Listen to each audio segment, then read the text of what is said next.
One. What's up, guys? Welcome back to the Uncensored Critic podcast. Thank you so much for joining me again for another episode. I really appreciate the time you're giving me right now. It really means the world. So thank you so much. And it gives me great pleasure to welcome on the show a former teacher of mine, Mr. Aylam Orian, all the way from his home in LA. Aylam is an actor known for his Stargate Origins role of the Nazi villain Wilhelm Brücke. He's also made appearances in NCIS Los Angeles, Code Black, and The Informer, as well as others. Aylam is also a former student, of the Strasberg Institute, where Aylam was hired by Anna Strasberg herself to organize and preserve Lee Strasberg's extensive collection of materials on acting, a position he held for the next 9 years before he started to teach there. His appearances on US TV came with his debut in A&E miniseries Between the Lines, which was hosted by Robert Downey Jr., where he joined the ranks of John Goodman and Priscilla Presley, just to name a couple. He's also made appearances on 30 Rock and TV film In God's Name, and a plethora of other independent projects. And as I mentioned earlier, NCIS Los Angeles, as well as Shooter, The Guest Book, AJ and the Queen, The Informer, and Le Mans in 2019, starring a certain Matt Damon and Christian Bale, all leading up to becoming a series regular of Wilhelm Brücke in Stargate Origins and Stargate Origins Catherine. And Aylam also hosts a series of workshops online about method acting and how it can help your process in creating characters and preparing for filming days. More information about his courses and teaching projects are available on his website, methodstudio.com. Link is down below in the description. So, Aylam, how are you, sir? I'm good. Thank you very much. Thank you for this nice intro. Oh, my pleasure, man. It's a pleasure all mine. Thank you for joining me today. So, start a question. To start at the beginning, where did it all start for you, man? The love of acting and being involved in this business, where did it come from? So, in high school, I was always artistic. I played the guitar and I drew and painted and tried some sculpting and photography, but never thought of acting seriously. I grew up in Israel. It wasn't the arts at that time. Talking about late 80s, weren't, schools didn't have like an art program. They weren't very pushed. And of course, I knew I'm going to be drafted in the army because it's mandatory there. So I knew I'm going to be the intelligence because I spoke Arabic and other languages. So the arts wasn't even a course for life for me. But I did enjoy, when we did our kind of end of school kind of show and I participated in it, I liked it. I liked being watched and being on stage. So kind of the bug was planted back then. But again, I did my military service 5 years. And since my mom is a psychologist and I was always interested in psychology, after my military service, I thought, I'm going to go study psychology in the university, which is what I did. But then after one semester, I loved psychology, but after one semester, I realized, you know what, it's not for me. And since I started working in the local Cinematheque, we have like an art house cinema called Cinematheque. I guess it's a French invention in Tel Aviv. I started working there that was my student job while studying psychology. I completely fell in love with movies and I realized, wow, yeah, the arts, that's the bug. But I thought first of becoming a film director. So seeing all these movies, the great masterpieces of cinema, Fellini and Antonioni and Bergman from Sweden and all the great filmmakers, Stanley Kubrick from your country. Yeah. I really fell in love. First of all, discover the arts, discover the seventh art, the art of cinema, and I wanted to be a film director. So I quit psychology, changed my life, went to study film school, at Tel Aviv University Film School, and made some short films. And just out of necessity, because I didn't have time to hire actors, I acted in my own films. And slowly this bug has grew, and I realized, wow, I actually like performing more than being in front of the camera. So long story short, it was a gradual process. I quit directing, became an actor. When in Israel at the time, there were only 5 agents, believe it or not, 5 agents for the whole country. I went to one of them, told them, hey, I just finished film school. All right, we'll take you on, no problem, just like that. Send me to some auditions. I booked some of them, mostly commercials, and I really fell in love with it. Decided, okay, I need to study this seriously. So in 2000, I tried to, I did some commercials, worked my way in the industry there, local, but I decided I need to study this art of acting more seriously. So in 2000, I went to New York, moved to New York to the Lee Strasberg Institute. And that's where I studied, acting seriously and the rest is, yeah. Fantastic. We'll get on to Lee Strasberg and the method in just a moment, but I'm curious, is there a particular film that you watched in your student job days that you watched, which really was the trigger for you to go, wow, this is the area I want to be in. I want to be in movies. Well, there were many of them, but I have to say, I loved Bergman. Yeah. He has Wild Strawberries, a film called Wild Strawberries, or a film Mm-hmm. called The Seventh Seal. Mm-hmm. So he's really, films have always been a form of entertainment, especially American films. But I really discovered that a film can be an art form, because the films of Bergman, for example, they're like a painting. The way he uses. I mean, they were in black and white, which always helps. But the way he uses, light and shade, and he has dream sequences, like surrealistic sequences, like in Wild Strawberries. Mm. Um, but also how he directs actors, how he makes his mise en scène, like how he puts actors and elements in the frame, like the framing, everything about the craft. The use of camera, the use of lights, the use of angles, the use of shots, the use of movement, and of course the acting. Directing the actors. It's a piece of art. Mm. His films mostly I love them, but also I loved all the Fellini films, Antonioni, Vittorio De Sica, the Bicycle Thieves, which is a very known Italian film that started what is called the neo-realism in cinema. There was a beautiful French film called La Talente, by Jean Vigo, if I remember correctly, which was done in the 30s, part of the how do they call it? Poetic realism in French cinema. Again, when you study film, all these terms, kind of part of film history, but really, these are all films that really show you that film can be an art form. It's almost like a painting in movement. Yeah. And again, because of the use of the camera, lights, camera angles, movement, and of course, directing the actors. Mm. So just going off that, so actors, we'll get onto the method stuff. So before we sort of delve into that, I've got a few questions around like demystifying it, because I feel like the press and the media have kind of distorted it somewhat. There's the latest thing. I think you sent us and the fellow classmates about Lady Gaga, who stayed in character the whole time during House of Gucci, I think it was called. And but we'll get onto that in a second. But so tell me about your time in New York, and you've probably told me this before, but you actually worked, in person with Lee Strasberg, and if so, what was he like? Well, unfortunately, not with him, because he died in '82. Oh, okay. Yeah, but with his family and his legacy. So basically, I started studying acting at the Lee Strasberg Institute in New York. Mm-hmm. And after 1 year, I met Anna Strasberg, who's his widow, but she runs the school now. And of course, Lee's spirit is everywhere in the photos of him and his books. And like this building, that's a building where he taught for many years, and eventually until his very last class before he died. So he's felt there everywhere. And of course, Anna, his widow, is still there, and his sons, now one of his sons runs a school in LA. Mm-hmm. So it's a family business, and he's felt everywhere. So after 1 year of studying there, apparently they had an archive, which was kind of a hidden room and a hidden door in the school on the second floor, where they kept all his materials. I mean, part of it, because he collected so many materials about acting and arts in general, talking about books, photos, music records, manuscripts, letters, everything you can think of. So most of it was actually in a storage in New Jersey, but in that archive in the school, they kept the most important stuff. And I remember how it was. So while I was studying, they offered a little scholarship. You get a free class if you help us transcribe some audio tapes. And I thought, that's cool. I'll save money on a class.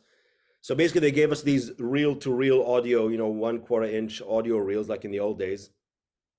And me and another student that got this little scholarship, our job was to listen to them and basically transcribe what's in them. And later on, I learned these were recordings from the Actors Studio, which is another place where Lee worked all the years, and actually the place where he worked with all the people we know, from Brando to James Dean to Pacino to De Niro to all these people. So wow. Without knowing too much, my job was to listen to these tapes. Every week I would come to that room, listen to these tapes, write what's in them. And then when the guy who was in charge of this project left, I kind of boldly suggested, hey, do you want to hire me instead? And Anna Strasberg, thank God, hired me. And little did I know, I thought, oh, it's just this little transcribing project, but little did I know it was a whole, being in charge of the whole archive. So this transcribing project was part of what's in their archive, because the archive contained all these audio recordings from Lee's sessions in the actor studio, starting in the late 50s, all the way until his death. Videotapes of his classes at the Lee Strasberg Institute, because, you know, actor studio and the Strasberg Institute were two separate entities. The actor studio was more like a workshop for working actors to just hone their craft, not a school per se. And then in '68, he opened the Lee Strasberg Institute to really have a school where he teaches the method. So in the actor studio, they record everything on audio reels. Too bad they didn't record video, because you could see all the scenes that young Al Pacino did there, young Robert De Niro did there, John Voight, Christopher Walken, all these guys worked there with Lee. So we only have audio recordings of those. But in the school, they taped him beginning in the late 60s, early 70s. They had videotapes already. So they started taping Lee's class on video. So we had about 1,500 tapes of that. And of course, all the manuscripts he collected in Russian and German and many languages, photos of all the actors he worked with, from Marilyn Monroe to Pacino, De Niro, and everybody you can think of. Wow. His own writings. He has, you know, he published only one book after he died, because he was a little OCD like me. So it took him many years to write anything, but he had beginnings of several books. So all these manuscripts were in the archive. So long story short, I fell into this pool of knowledge of the method in Lee Strasberg. And for the next 9 years, almost 10 years, that was my day job. So while I was continued studying in the school and then working, you know, auditioning, that was my day job that kept me, you know, paid the rent, but also enriched me tremendously, you know, artistically. So basically, I was in charge of sorting and organizing all these materials. I brought everything from the storage, out of the storage, from the dust, you know, all his stuff, sorting it chronologically, started digitizing everything, you know, these video and audio tapes. Some of them were so old, they wouldn't even play anymore. So you could play them once and record and digitize it, and then you can't play it anymore. The film would deteriorate. So I started this project of preserving everything. And of course, I did not even finish when I left there. Just really quickly, the way that I left was really interesting, because after 9 years, I realized, you know what? I didn't come to the US to be an archivist, even though I love it and it's amazing. I came to be an actor. So I need to switch, make acting my main thing, and kind of jump out to the world and maybe not have a day job and then see what happens. So I made the decision. We already found a lady to replace me, but I was still kind of on the fence, because I loved being there and I didn't want to lose it and the security of the job. And then one day on February 17, which is the anniversary of Lee's death, I went to a little rehearsal for a film that I got, a short film that I got cast in, and it was like a fight rehearsal.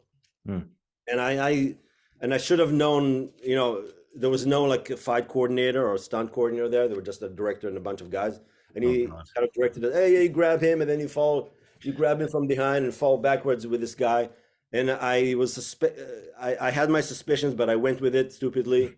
I learned my lesson, and I fell on my back, and I fell with a guy in front of me, like choking him like that. And I basically broke my ankle. Oof. On Lee's anniversary's day, I broke my ankle. I came back to the school limping, and the head of the school, Anna Strasberg's sister, told me, you need to go home. You need to get this checked. Because I thought, I just sprained it. I never broke anything before, so I didn't know. She told me, go home. You need to get it checked. Turned out that I broke my ankle in 2 places. But that was my last day. So Lee knew that I needed a break, and he gave me a real break, his ghost or his spirit. So that was my last day. Lee's anniversary was my last day in the school. I had to leave. This forced me to leave the job. And, you know, it took me a few months to recover, but that was my last day there. And then I came back to teach later on when everything healed and all that. But that was my last day as the archivist of the Lee Strasberg Institute.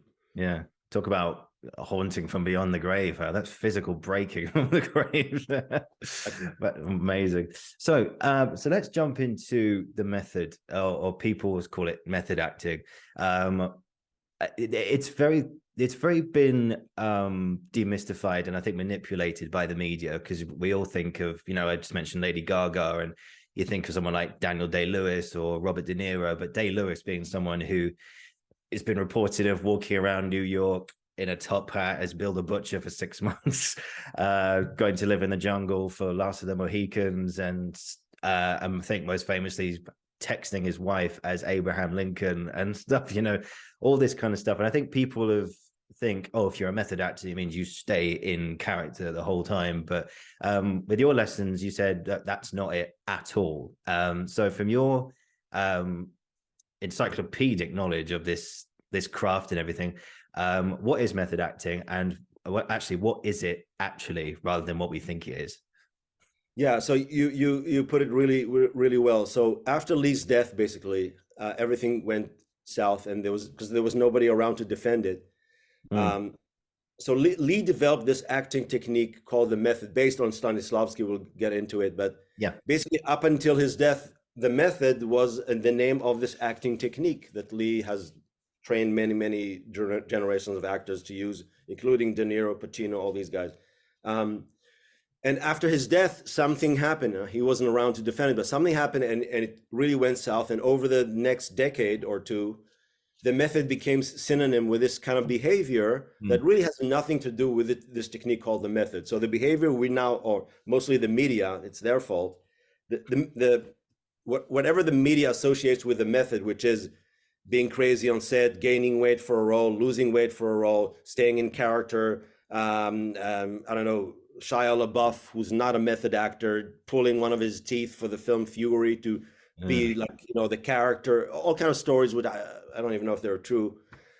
So all these behaviors, or Jared Leto, sending his co-stars dead animals and rabbits for the Joker, yeah. So none of these behaviors have nothing to do with the method. So the media now thinks that these crazy behaviors are called method, and staying in character and living in character like for 6 months, So the media equates that with the method, or the method acting. And even here nowadays in LA, casting directors, proper media people say, oh, he went method on this role. Yeah. So this is completely false. All these behaviors have nothing to do with the method. I have my own theory where these behaviors came from. They actually started with Marlon Brando, who was he worked with Lee in the actor studio, but he was mostly a student of Stella Adler. And for one of his first films, he needed to play a paraplegic, a soldier that came from the war in a wheelchair. So he stayed in a wheelchair the whole time. He asked everybody to carry him around in a wheelchair. So that kind of behavior of staying in character just in order to do the research and feel like the character came actually from Stella Adler, because she really emphasizes, one of the things she emphasized was doing research, like researching the time period, the place, the circumstances, the character, their life. So I think this behavior started with Marlon Brando, influenced by Stella Adler. Later on, Robert De Niro picked it up when he lost weight and gained weight for, what was it? The Fighter? No, the Bull, Raging Bull. Raging Bull, that's it, yeah. Right, at the end of the film, he gains weight, Raging Bull. Yeah. Early in the morning. So again, this has nothing to do with Lee Strasberg or the technique called the method. Robert De Niro, probably he also studied with Stella Adler more than Lee. Picked this behavior maybe from Marlon Brando, decided I'm going to gain 40 pounds. I'm going to really train and learn how to be a boxer for real. Since he was so successful, since the film was a big breakthrough, and De Niro became so successful, these behaviors, like other actors started copying these behaviors. Then, next generation of Christian Bale and Daniel Day-Lewis and all these guys taking it to an extreme, also copying these behaviors. So I think because these actors started these behaviors, and because they were somehow associated with Lee Strasberg, they all worked with Lee Strasberg to some extent, up until the generation of Daniel Day-Lewis, who never started with Lee Strasberg, and definitely not Christian Bale and all those. But up until De Niro, these guys were somehow associated still with Lee Strasberg. I think these behaviors became somehow linked to the method. And after Lee died, the link became permanent, and now people think, oh, this equates the method. So that's kind of my theory, how these behaviors became equated with the method. But I'm here to say they have nothing to do with the technique, the acting technique called the method. Lee himself, actually, even before he died, he was asked, especially in relation to one of his most famous exercises, the emotional memory exercise, which we might talk about later. he was asked, isn't it too dangerous, like, of really using stuff that can damage you, you know, like these behaviors, right? Losing weight, gaining weight, and, you know, Yeah. Christian Bale losing so much weight for The Machinist, you know, for the film that he literally, like, hurts his liver, hurts his kidneys, like hurts his internal organs, right? Yeah. He was so emaciated. So, and Lee always said, no, you cannot endanger yourself. This is not acting. When you really endanger your psyche, your mental, your body, this is not acting anymore. He says it's called acting for a reason. You do something to make the audience believe that you are somebody else, but it's not the literal thing, right? If you're playing a murderer, you don't go around murdering people. No. And Lee had his own thing. Yeah, if you need to play a Nazi like I played, or a murderer, we all have this in us, right? He gives this. I remember vividly from one of the videotapes when he was like, "We all did this, right? We all did this."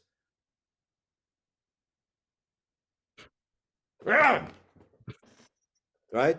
That's the urge to kill. I mean, that's literally killing, right? Yeah. I don't do that anymore because I'm vegan and I'm into animal rights. But when I killed a mosquito or a fly, you know, once or twice, I don't know, that viciousness, that urge to kill somebody, that's it. That's all you need. You know what the urge to kill is. You know what the anger and this, you know, whatever you call it, this kind of thing bubbling in you, wanting to kill somebody because this somebody is hurting you in some way. We all have it. And that's a literal example that Lee gave in one of his videos. So he said, it's never about the literal thing. We all have whatever we need to act any kind of character within us. We don't need to be the actual character for real. Research is always good. Again, Stella Adler really emphasized doing your research, but doing the literal thing and being the literal character you're playing is not acting, and definitely not method acting. Yeah, it's fantastic. I think you mentioned there the emotion memory, and I think that's a good leeway into kind of, I think in the very first session, not the sessions that we had together as a group, but you gave like a general one to Spotlight. I think this is coming up 2 years ago now. You showed us the diagram of like, it looks like a dream catcher or something like that. I can't really explain it. It's my mind's just gone blank. But for my recollection, the method you say starts with Stanislavski, and then it splits into 3 categories, and those categories are Stella Adler, Strasberg, and Meisner. And if I can remember correctly, the thing that differs between the 3 of them is that Stella Adler wants you to imagine something from your life, from like you said, the urge to kill, like imagine that's the thing and then manifest that. Strasberg actually wants you to find something from your own life to then put into the scene. And Meisner is his coined phrase is as if. So as if something like that has happened, and then get that emotion in your body. And but I think Strasberg is more focused on emotion memory. Is that correct?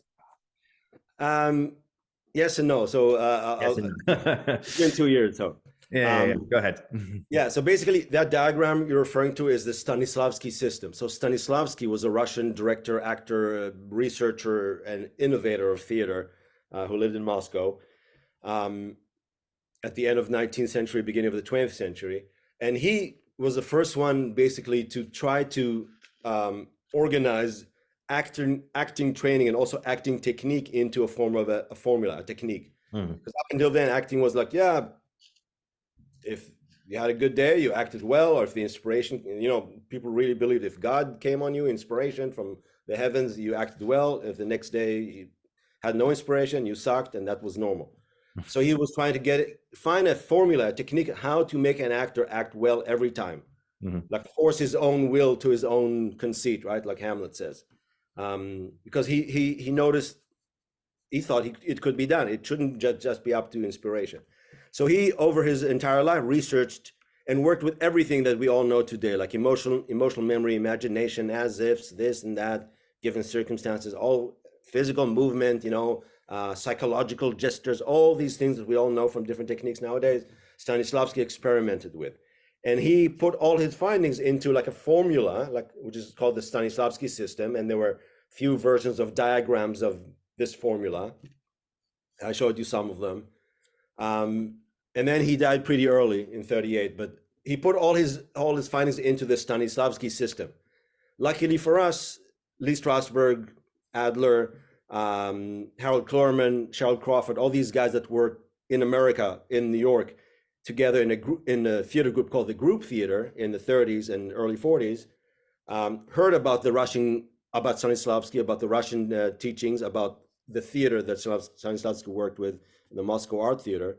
They not only heard about them, they also saw them in action, because the Moscow Art Theater came in 1923 on a tour to New York, to the US. Lee Strasberg watched them in performances, was blown away because everybody in the company was real, and he came to see them night after night, and they were real every time. So it's not just up to inspiration, right? So that's way before the Cold War, but in those days, America looked to Russia for, at least in the realm of acting. So all these guys, Lee Strasberg, Cheryl Crawford, Harold Clurman, later on Meisner was involved, Sel Adler, other people, in this theater group that they formed called the Group Theater, really looked up, brought the Russian teaching into the US and started working with these teachings. And Lee was kind of the master of the group, one of the three heads, but really the kind of dictator of the group. And he started literally taking the Stanislavski system and teaching it to American actors. After the Group Theater lasted for 10 years, they were very revolutionary, revolutionized acting in America for sure, on Broadway.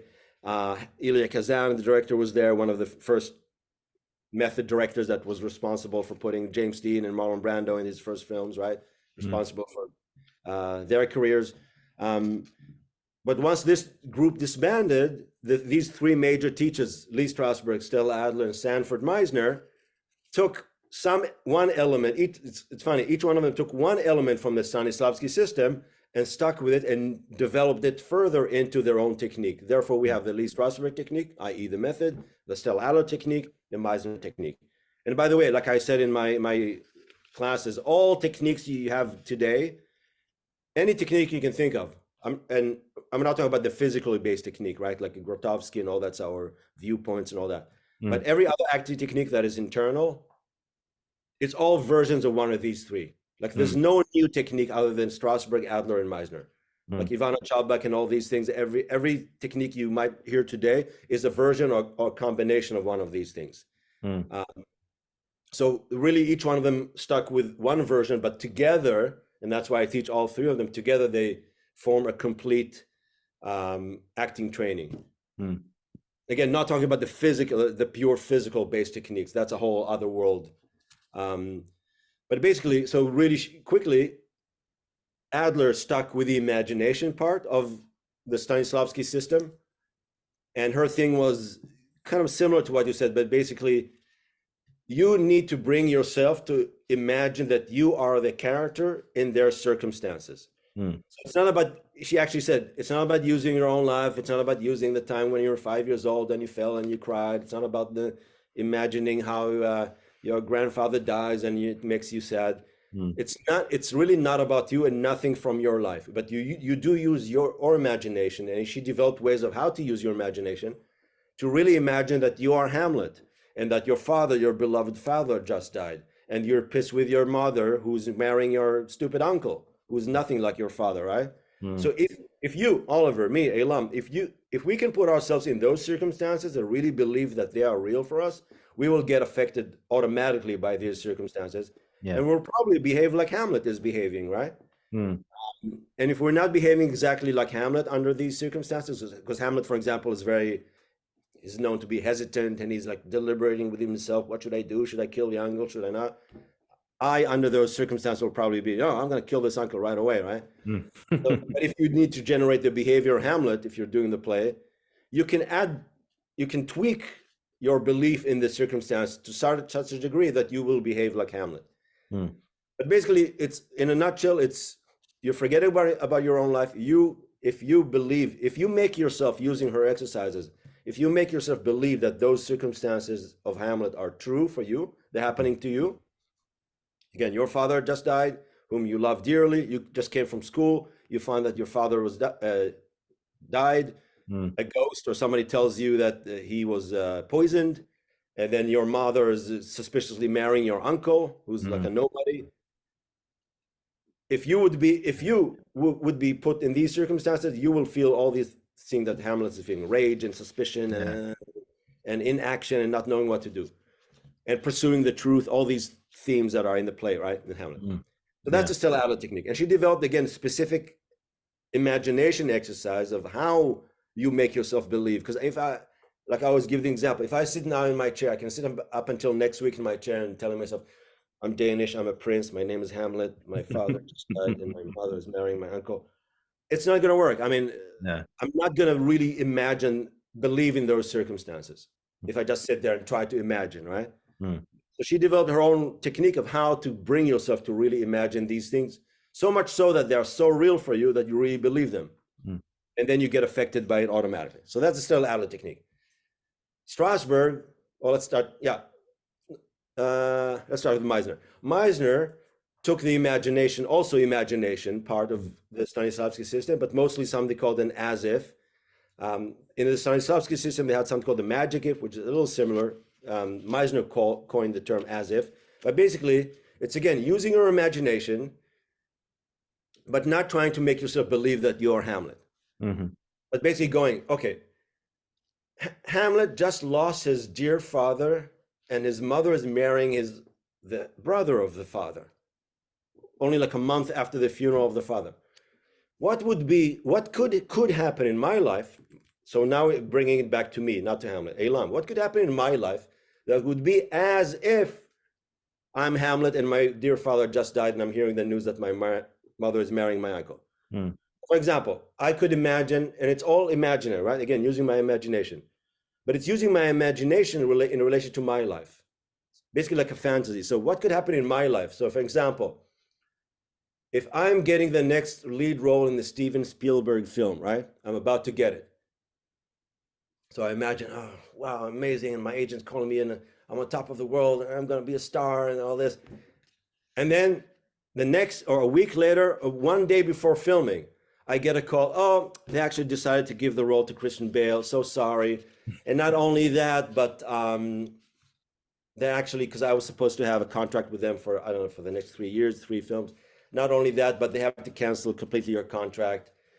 But they want to offer you like do you want to do an extra role in one of the films? Just walk in the background? I don't know. I'm just coming up with this on the moment. At the moment.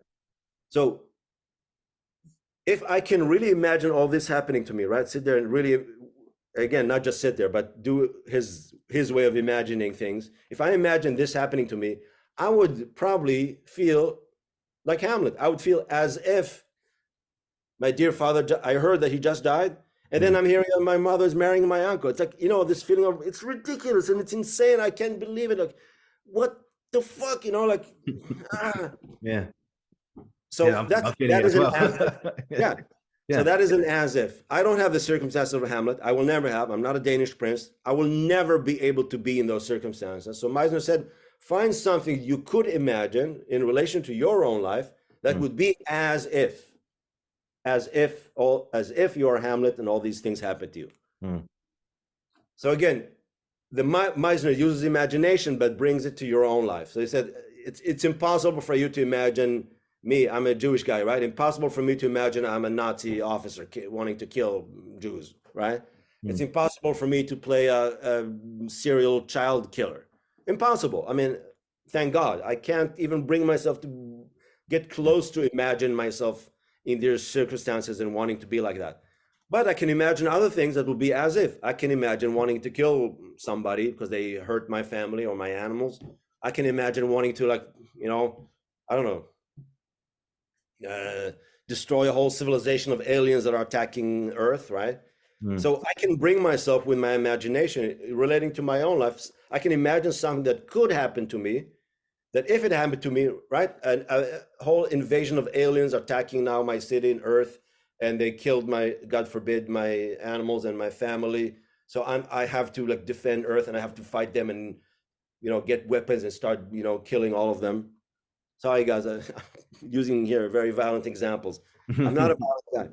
No, but it's all good. Good. So if I can imagine this happening, that would be as if I'm a serial killer or a Nazi. I would really get that urge to like kill tens of creatures, all these aliens, be like a killing machine, right? That's an as if. You don't have to live the real thing. You don't have to try to make yourself believe that these circumstances are real for you. Like Meisner is known to say, living truthfully under imaginary circumstances. How do you do it? By using an as if, using something you could imagine happening in your life that would be so strong that would be as if these imaginary circumstances are real for you. Yeah, I hope I'm not complicating it too much. No, not at all. Not at all. That's Meisner. And Strasberg stuck with the element of using your real life, basically things that happen to you, i.e. your memory. Again, Stanislavski experimented with all of this, including emotional memory. But basically, Strasberg stuck with this, and he always claimed, no, that's the real Stanislavski.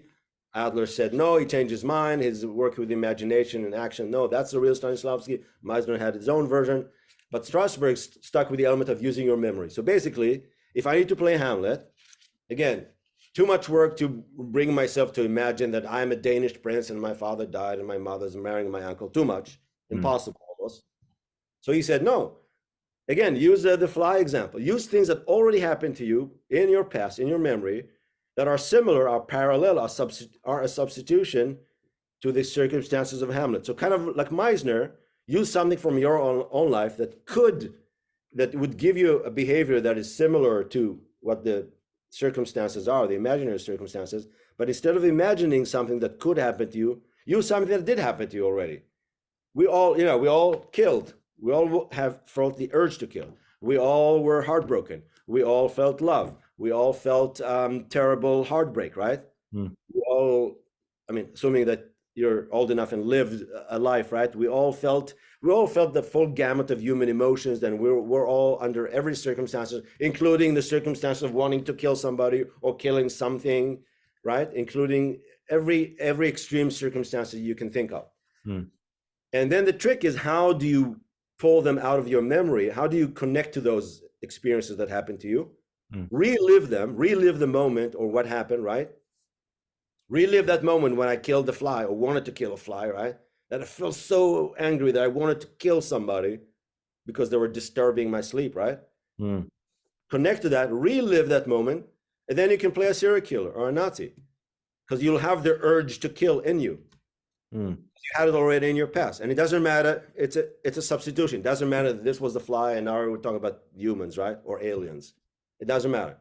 If you can tap into that urge to kill that you once felt, or, let's shy away from all these violent examples. If you're playing somebody who's heartbroken, right? Your heart was just been broken by the other character, and you need to play the heartbreak and maybe even cry and all those external manifestations of being sad and heartbroken. And let's say the circumstances are foreign to you, right? You're not in love with the real actor or actress that you need to play the scene with. But yeah, if I can tap into that time when I was, 2019, when my heart was really broken for real, if I can tap into that, and he developed all these sense memory exercises in order to help you tap into those memories. If I can tap into that memory, I can relive that heartbreak that I felt back then. And then I just dump it onto the scene and I use it for the acting, for the scene. And then there's a whole process of letting it go so it doesn't hurt you, that you don't stay within this heartbreak for the entire day or weeks or whatever, right?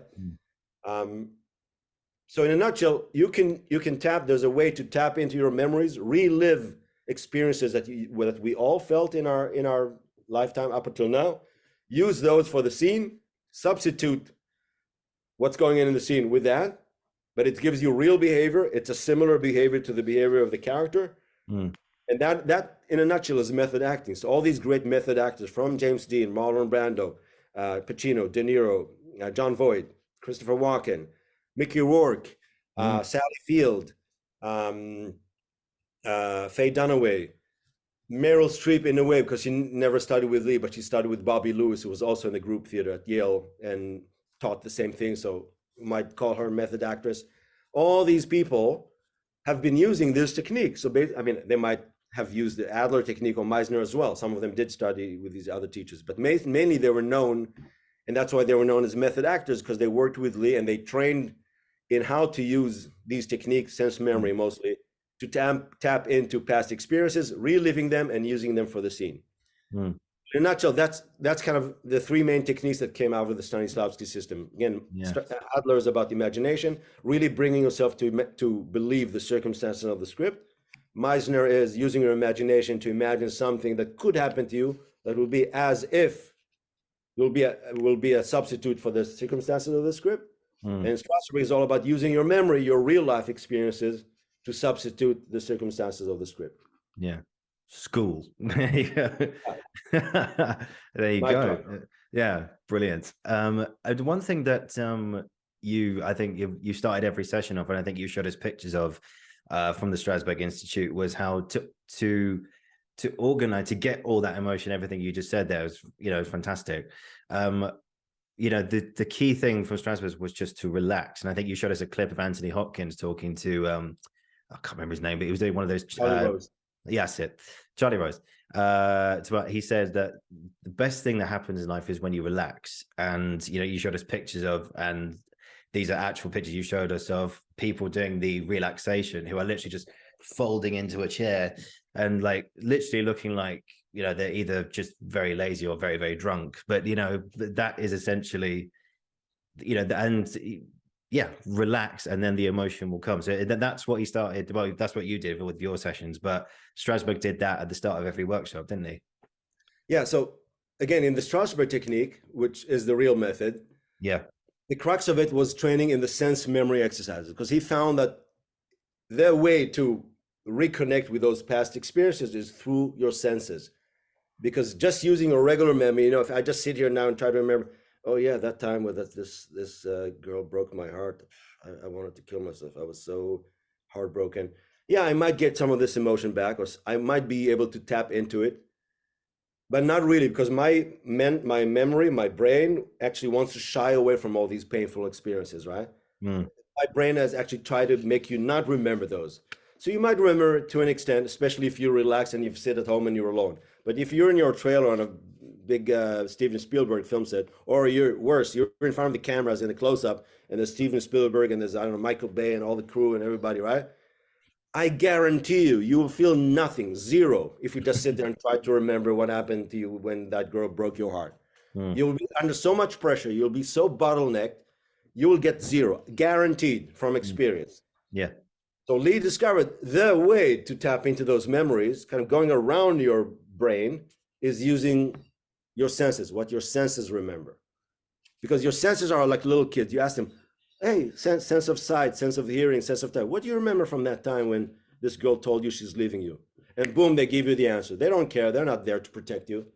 So if you go through your senses, okay, what smells do I remember from that time when, she came to my room and I kissed her and all that. She told me, you know what, I'm leaving you.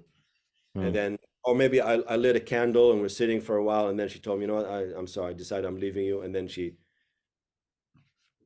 took a sip of her glass of wine, which we were drinking, and she left. So if I can ask my sensor to remember, okay, sense of smell, what smells do you remember? That smell of the candle. Can you recreate right now the smell of the candle that we had in that room? Sense of taste, can you remember the taste of the wine we were drinking? Sense of sound, can you remember what music I was playing in the background? Sense of sight, do you remember the visuals? Maybe it was a dim light. Maybe I had a poster on one side of the wall of, Marlon Brando, right? Maybe my door was green, painted green. Maybe the window, I had something funky on the windowsill, right? So all your sense of touch, what was I wearing at that time? Was it cold? Was it hot? Do I remember? Maybe I was touching her, right? How was that sensation? So if you go through your senses and you ask your senses to remember what they remember from that time, because your senses record everything, even now. My sense of touch is recording this. My sense of smell is recording the smell here. I'm hearing the birds outside, right? I'm seeing you. I'm seeing all this. I'm seeing my black bottle here. So your senses record like a machine. They record like a camera. They record everything they sense around you all the time. Yeah. And then it gets stuck buried in a drawer in your memory forever. You might not remember it, but all these, according to the research and Stanislavski and Lee, all this is remembered. So then if you can ask your senses again, hey, pull those memories out from the drawer. So again, sense of smell, what do you remember from that time? Sense of sight, what do you remember? Sense of hearing, what do you remember hearing during what music was playing? Sense of touch. Senses will, if you do the sense memory exercise as well, your senses will pull those things out of the drawer, will recreate those things. You will really start smelling that candle. You really start smelling that candle now, or you really start hearing that Coldplay song that was playing in the background. You really start feeling the temperature and the sensation of touching maybe this girl's hair, right? You really start seeing those visions, that poster of Brando, that the room, my room, where it happened. I'm talking about, let's say, it happened 30 years ago, right? But your senses will remember. And if you start remembering everything, boom, the whole experience will come back to you, because the emotion you felt back then is tied to those sensory elements. That's a theory that Pavlov's contemporary of Stanislavski found, right? With the famous Pavlov conditioning experiments. Anyway, there's a whole scientific explanation behind it. But again, in a nutshell, if you try to remember things through your senses, like sense memory, what your senses remember, not what your regular memory remembers, not what your muscle memory remembers, right? Like riding a bicycle, but what your senses remember, that's the key to reliving any experience from your life. So if I go through my senses, I will be able to relive that experience, get the real emotion I felt back then of when she told me she's leaving me. And I can do it anywhere. I can do it in my trailer. I can do it on a film set. I can do it in a close-up in front of the camera. Because again, the senses are a sure way to the memory. But the one big prerequisite to doing this work is relaxation, to be relaxed. Because if I'm tensed, even my senses will be it will be very hard for my senses to give me all this stuff. Basically, long story short, a prerequisite to using the sense memory exercises, and by the way, the emotional memory exercise, which we can talk about later, is one of the sense memory exercises. Categorically, it's a sense memory exercise. It's just the most complex one. But the prerequisite to any sense memory work is to be relaxed. I mean, and that's a prerequisite to any artistic, even, to running a marathon, to painting, to filming a film, to playing music. You have to be relaxed. And that's what Anthony Hopkins was talking about. Because if you're tense, if you have physical tension in your muscles, if you have tension in your mind, like mental tension, oh, my to-do list, I have to do this, so many things today, later on, right? If you have emotional tension, let's say I need to play that scene of being heartbroken, but literally when I came here, I went outside, somebody cut me off and almost killed me in the car, and I'm feeling rage. That rage is in my system. It's going to be very hard for me, if I'm really having real rage right now, to tap into that heartbreak that I felt 30 years ago. So I need to clear this rage out of my system. I need to clear that mental chatter from my brain, my to-do list and my bliss and that. And I need to do my taxes, whoever crap I have in my life, right? I need to clear that out of my system.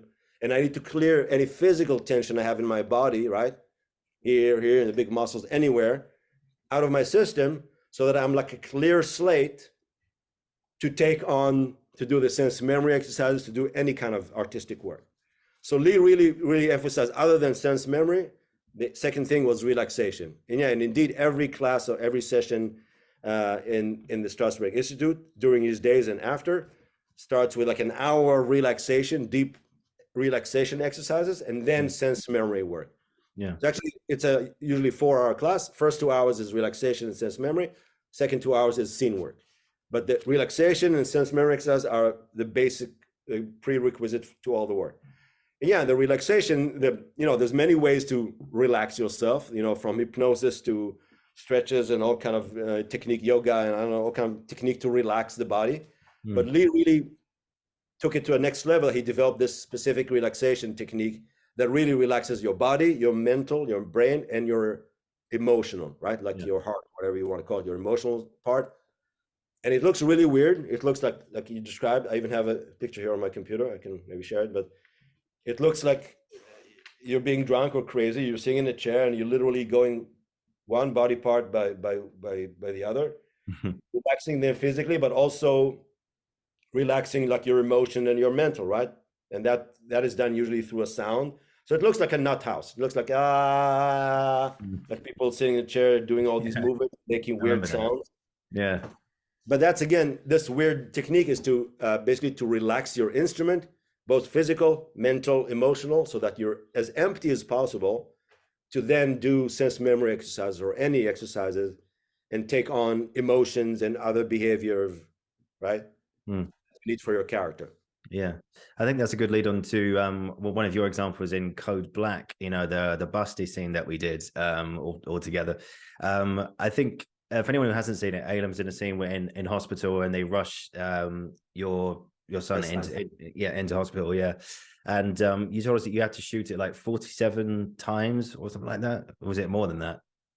It was 40 times, but we shot over 2 days, so probably much more than that. Like so basically 80 takes. Yeah. So it's a medical show, and it was shot very kind of documentary style. Yeah. An ER in a hospital that always gets into code black, meaning code black means that there's way more patients than the hospital staff. So they're like in code black, beep, beep. And my scene was I was playing a father of a kid who's suffocating, he's not breathing, and he's rushed to the ER. And since it's shot kind of documentary style, it was shot with many actors and extras with like 5 cameras, all in one shot, right? The whole scene in one shot. There was no like, cut, and now let's move angle here. Everything was covered documentary, but several cameras at all time, and you don't even know where the camera is. So you have to act the whole thing through.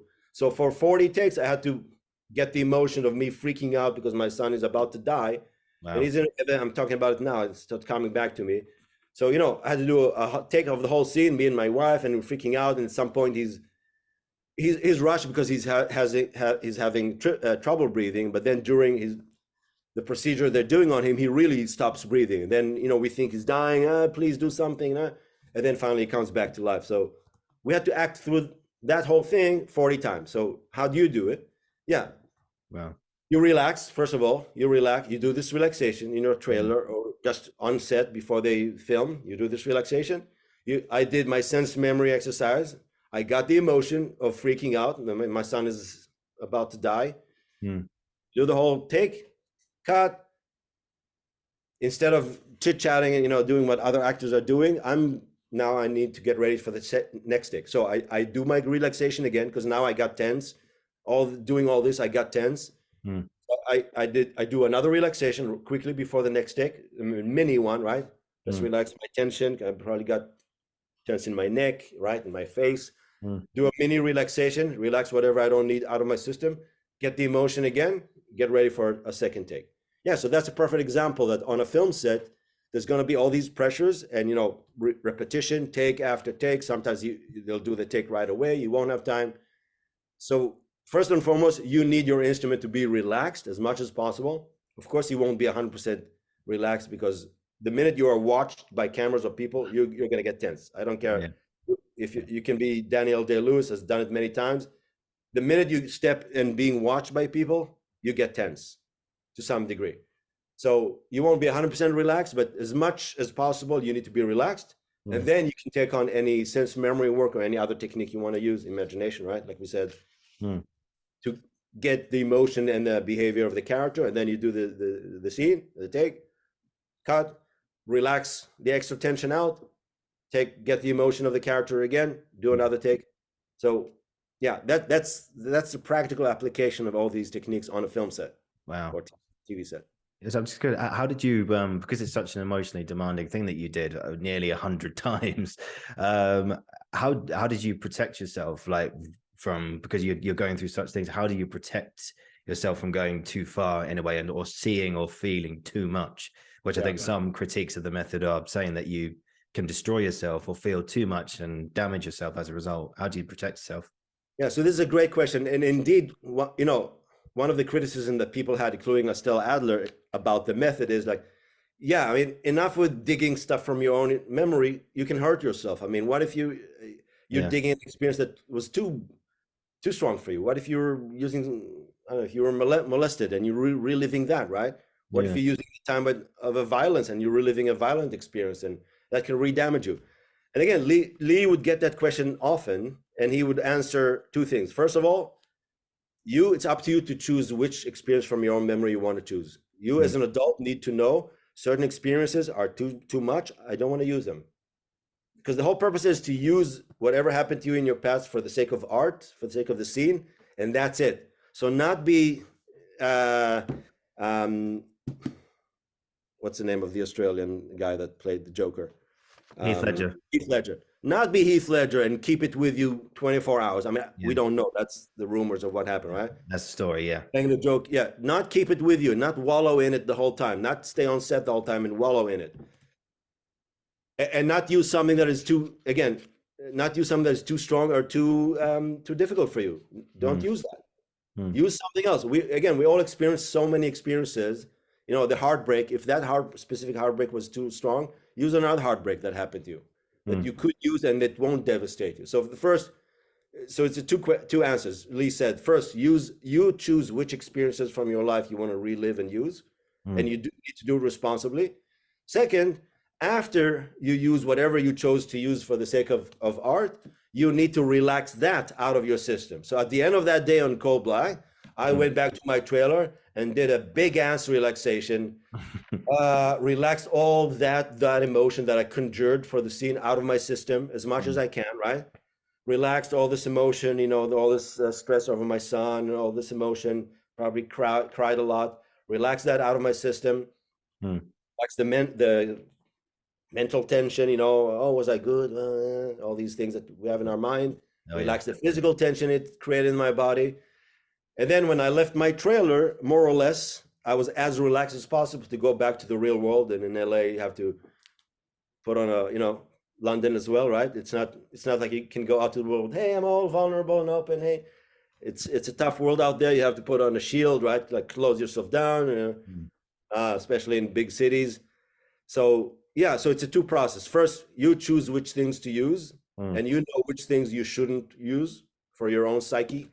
And second, relaxation. After the end of the day, after the end of the work, whatever you use for the sake of art, you need to relax whatever that left into your system as well, so that you don't take it home, that you don't stay with it, that you don't stay with it for days and weeks, right? So it doesn't start affecting you in your real world life. So it's again, you're using whatever you're using for the sake of art, and it ends there, and you protect yourself as a human being afterwards, so you can do more work later on. So yeah, that's good. I think, you know, to demystify that, and you know, there's a limit even in the method from Strasberg and Adler and Meisner as well. But just on the flip side, for people out there who are like, oh, still like method acting is not really my thing, what would you say? So to reverse what on the other side of the argument you said there, what would you say to those people? Why would you recommend these methods? Why would you suggest that actors use these, and how it can help them? So yeah, just to clarify, the method is just the name for the Lee Strasberg technique. Meisner sorry. Yeah. Are not part of the method. They were influenced by the Stanislavski system, but they categorically are not the method. But I would say you need all three techniques to be a well-rounded actor, because you cannot say, oh, I'm only going to act with my imagination. I'm never going to use my memory. It's like being a plumber saying, oh, I'm never going to use hammers, only screwdrivers. Sorry, I don't use hammers ever. These are tools that you need on your tool belt, and you can choose if you want to use them and when. So it's not like I always use sense memory. Sometimes I use as ifs, Meisner. Sometimes I use the Adler imaginations, which actually, by the way, much easier for me than sense memory. Sense memory is not the easiest thing for me, but by now I've used it so many times, and I have those sense memories that I know always work for me, that I do use them. So it all depends on the circumstances and how much time I have to prepare. If I have something already, you know, whenever I need to play heartbreak or sad stuff, because of my life circumstances, I have enough sadness in my life, I'm using sense memory. I don't even need to use my imagination. I tap, you know, I lost animals, I lost people, I was in the army, I was in 9 funerals by the time I was 18. So I know what loss and heartbreak is. Yeah. It's very easy for me to use those, and it's still safe for me to use those. So I would say you want to have that tool on your tool belt. It's very effective. It's awesome. It works well. It's also very easy to use it, let it go, use it again. So repetition, very easy, because it's always there. You know, imagination, after a while, you might get tired of it. Or, oh, I can't imagine anymore. But the sense memory, it happened to you already. So it's always there. It's always there. Even after you've used it for 200 times, even Lee would get the question and you had an answer for it. There's always a way to do it in a refreshed way, so you can still use it.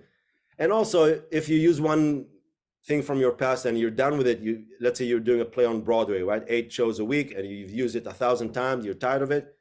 Because you're a human being, you keep accruing new experiences that become your memories. So you get new things that you can use. It's not like you have to be stuck with the time you're 5 years old and your dog died, right? Forever, for all your acting. Yeah. So I would say it's a great tool. It's very easy to use. it's very reliable, especially on film sets and TV sets where there's, again, pressure and there's repetition, the need to repeat things for 40 takes.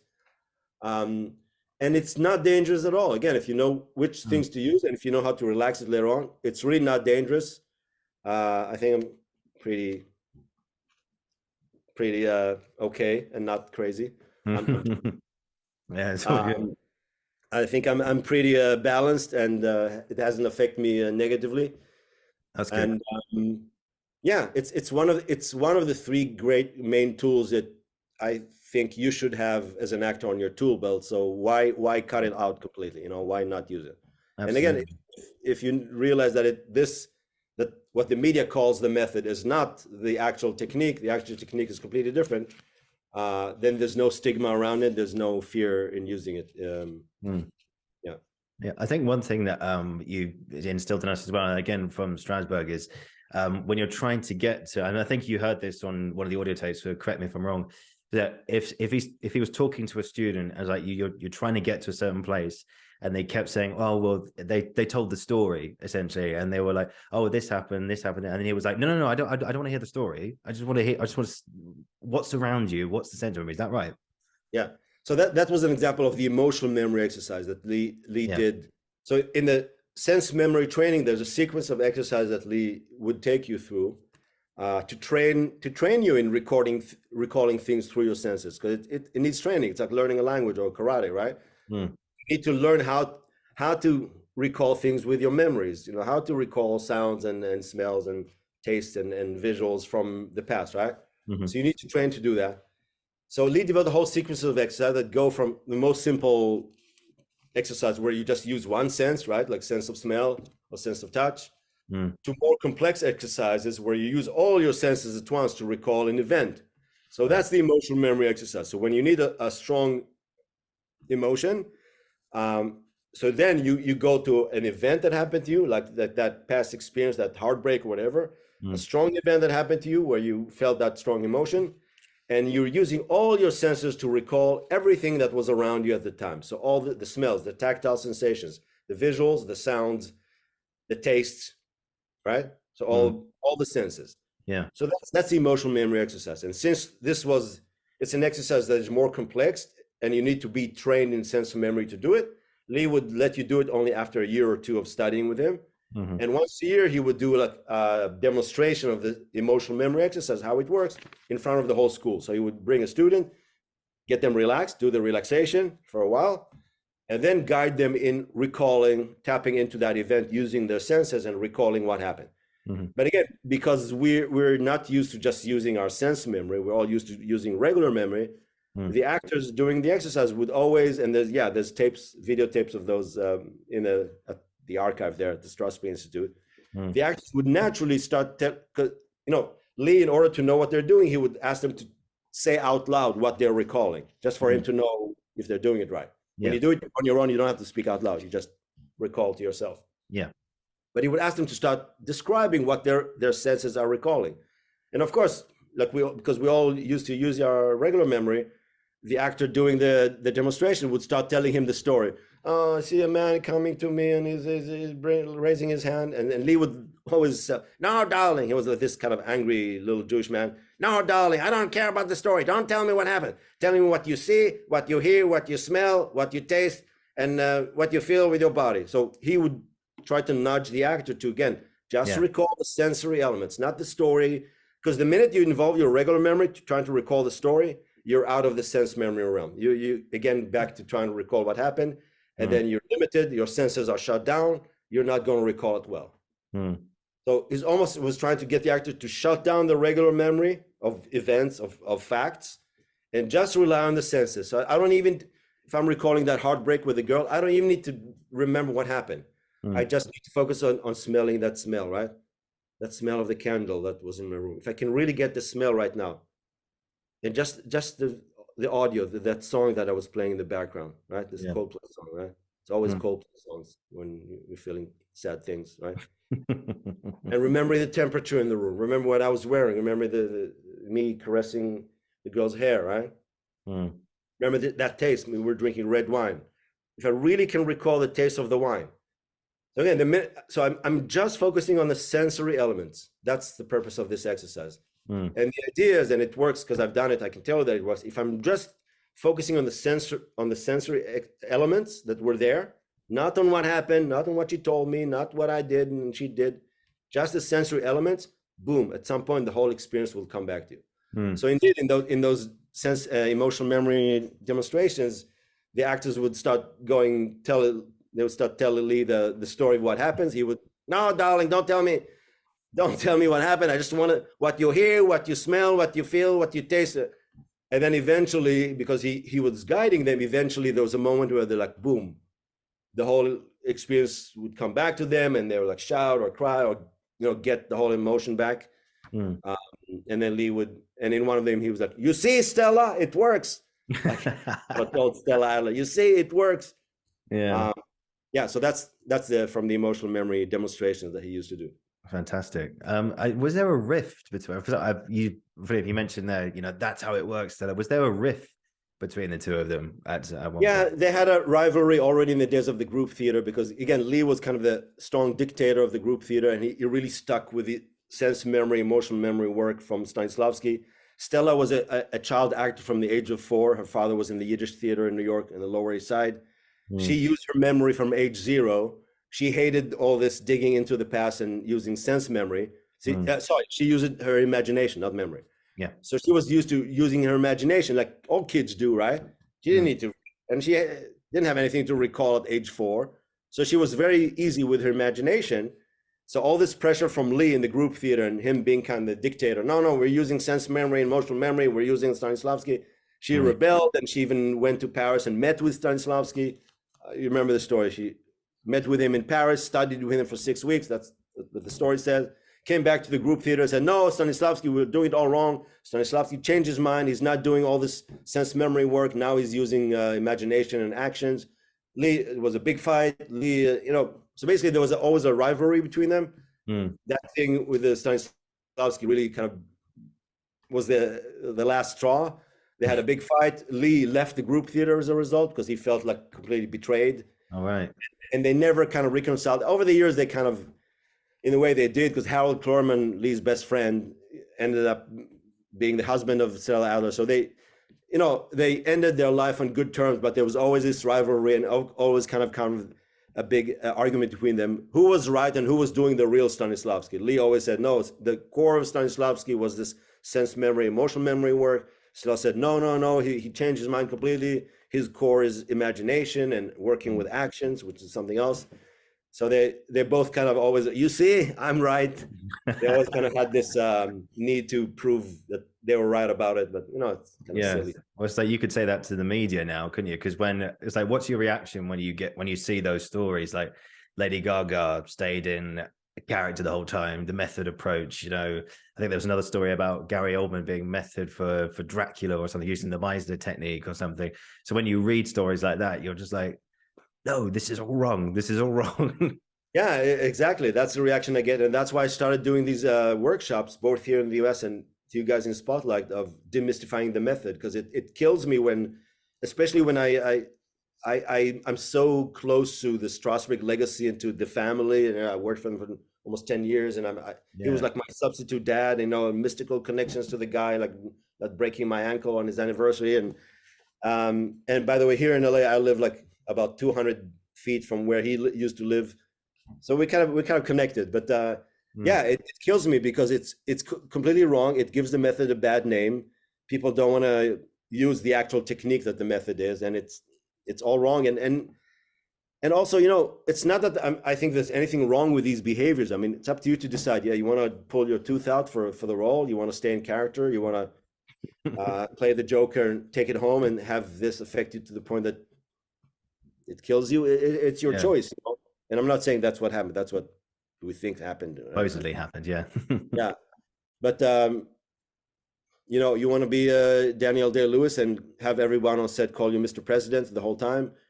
Sure. I'm not judging these behaviors. And I know the value of staying in character on set, like even this Cold Black. Like, you don't want to do your acting and then break it and start chit-chatting with the actor. Hey, so how's it going? And then go back to another take. I prefer staying in it for the whole shoot, right? there's value in all these behaviors, and it's up to you if you want to gain weight, lose weight, pull teeth out, not pull teeth out. It's up to you, but they really have nothing to do with the method. So I feel really wrong that the media and even actors, most actors, think that this is the method and that's method acting, and calling all these actors who never studied the real method for a day in their life method actors, you know. Because then you have the real method actors that are still acting and still winning awards. Like, you know, Lady Gaga actually, some articles spoke about her staying in character for the Gucci, but you know, I think I showed you, I don't know if it was in your class, I showed you examples of her talking about her role in A Star is Born. Yeah. And she studied at the Strasberg Institute as a kid. On weekends, they would have classes for kids. So she did study at the Lee Strasberg Institute, but she also studied Meisner. So she's actually very, very well educated in all this stuff. So she even spoke about, she knows the difference between the Lee's method, Meisner and Adler.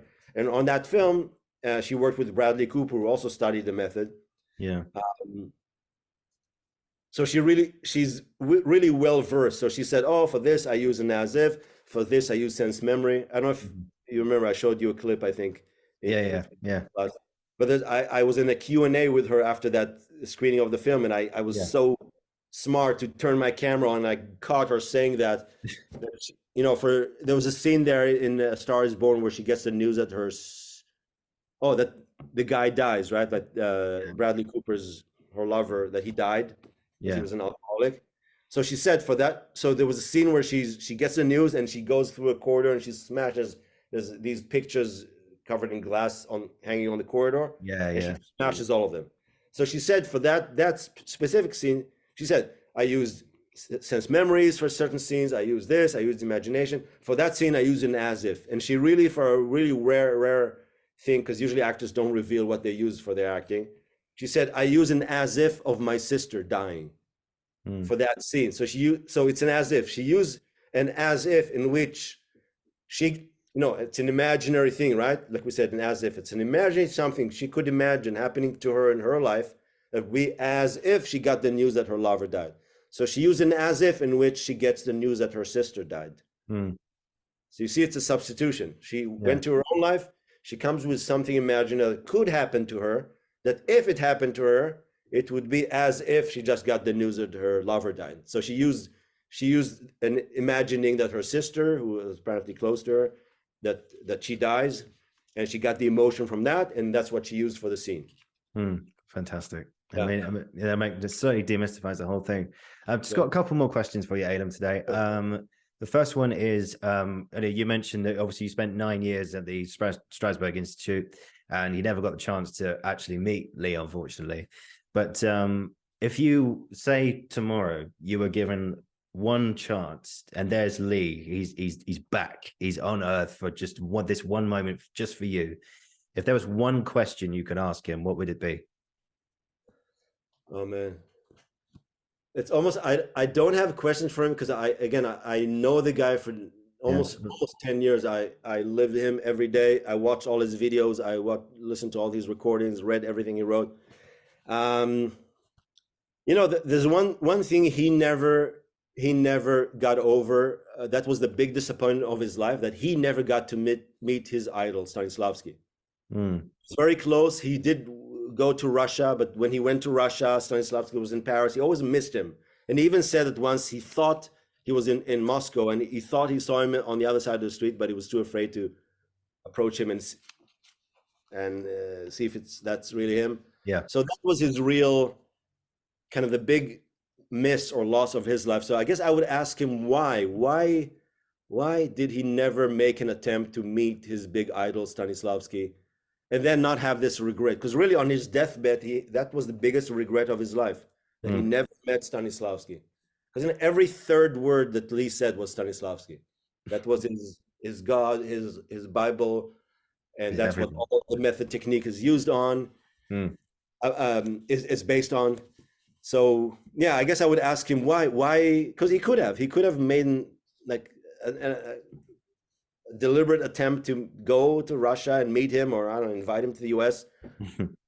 In a way, maybe he was afraid to meet his idol and have this thing that he built on about his idol shattered or some way. Maybe he would see that Stanislavski is just a regular guy or a jerk, or I don't know. Yeah, maybe, you know, sometimes you're afraid to meet your idol because you don't want to ruin the idleness of them. But I guess I would ask him, why Lee, why you never actually went ahead and met Stanislavski? I wonder what he'd say. And just finally, just to finish on today, this is a finishing question for every guest. What's been an experience you've had in your career up to this point that you're never ever gonna forget? Well, I'm never gonna forget any of them, like the Code Black and all these things. But one thing that happened to me was I did a film actually in London with one of your own, Rosamund Pike. I had a scene with her, played in the film The Informer, and that scene was eventually cut from the film. Oh man. You can still see me there for a few seconds, but basically I played a lawyer to them. It's a film about the Polish mafia in New York, and they kidnapped somebody. So I played the lawyer to the head of the Polish mafia, and Rosamund Pike plays in the movie. She's an FBI agent, and she comes to my office to burn one of her assets who has infiltrated our organization, and we're not aware of it. So basically it's come to show me, hey, this guy that works for you is an FBI agent, and as a result, the FBI knows that we're going to kill him. So basically the FBI wants to get rid of him. So she, in the jargon, it's called burning him out, right? She burns their asset, knowing that we're going to take care of it and kill him once we know he's an FBI agent. So I had this scene with the great Rosamund Pike, and I saw how she works. I saw, you know, she was supposed to be a little emotional because she was a good person, and she had a personal relationship with this agent, with her asset, and now she's being told, now she's burning him, right? She's killing him in a way. So she had some emotion in her, and I remember, so we did a few takes, and I remember before one of the takes, she's telling the guys, I'm ready, can we go now? So she had her emotion ready, whatever she was using, right? And it must have been either imagination or memory. That's why I say these techniques are everything, because she didn't drop and do some physical exercise to get her body to generate the emotion. She was standing there preparing, and I could see the emotion welling up in her eyes, you know, some tears. So she was using something internally, memory or imagination, one of these techniques. But I saw how she's like, okay, the actor, she's ready. She wants to have it. She's full on ready. She told the director, guys, can we go now? I'm ready. Can we go now? And director, okay, everybody, quiet. Action. No.